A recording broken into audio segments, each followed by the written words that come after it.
Sa banwasang Hamtik Antique, 5 ka mga natudlo suspect sa pagpatay sa graduating college students na nagligad nga tuig arestado. Si Ashley Lisa nakatutok. Paagi sa joint operations sang Antique Provincial Police Office, Hamtik Police kag CIDG, tigayon nga nadakpan sa Barangay Linaban, Hamtik Antique, ang 5 ka ginatulo sospetsado sa pagpatay sa graduating college student nga si John Mark Sanayan.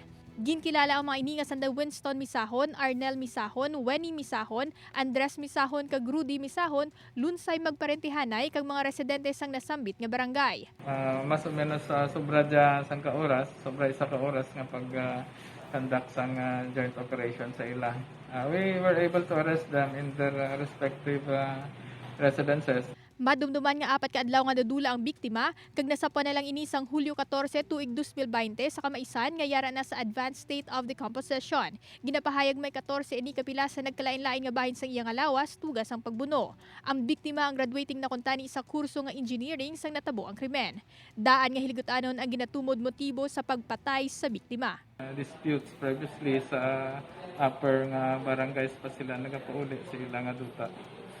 And it was also revealed during the course of that investigation nga ang isa sa mga suspect ngayon nag-harbor sang envy.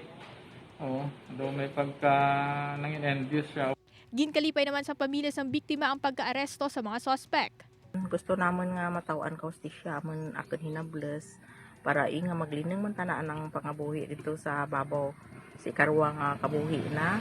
Kaso nga murder ang ginapangatubang sa mga suspetsado nga nagapabilin sa kustodiya sang Hamtik Police. Balita halin sa Hamtik Antique, Ashley Liza, 1 Western Visayas.